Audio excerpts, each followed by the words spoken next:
10 of them, and there was at least 6 that were like fantastic for parts on eBay. They were pretty much fully working without hard drives, and I had guesstimated I was going to make about 600, possibly including the 3 PCs I kept that I was going to rebuild, because they were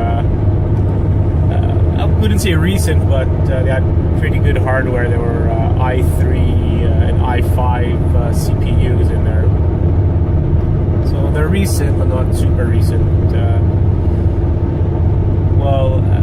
$600 figure, I'm pretty much almost there, but without even selling or rebuilding those 3 PCs.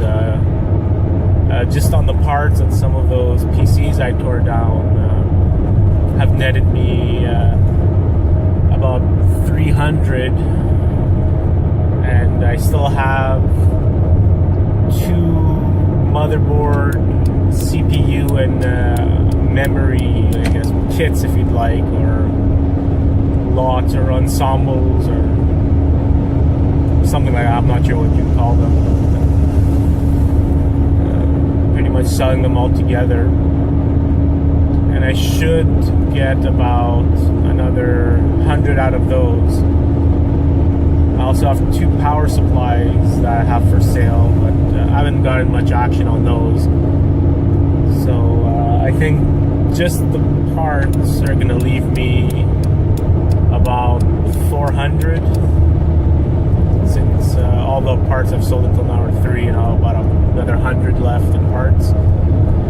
And then I'm still gonna have those 3 PCs that I held on to that I'm gonna rebuild.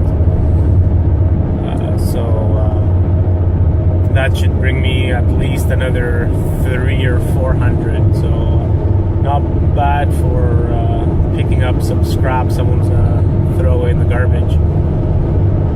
Unlike most scrappers, I don't go around picking up scrap. I just don't have time to do that stuff.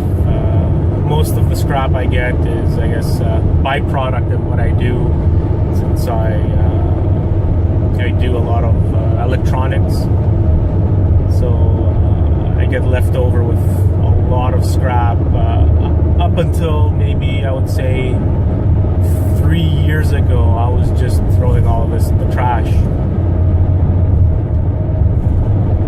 And then one day I just thought to myself, looking at a broken motherboard, there must be some value to this motherboard. Someone must want it somewhere. You know, it might not work, but you know, it's a motherboard. There's some value to it.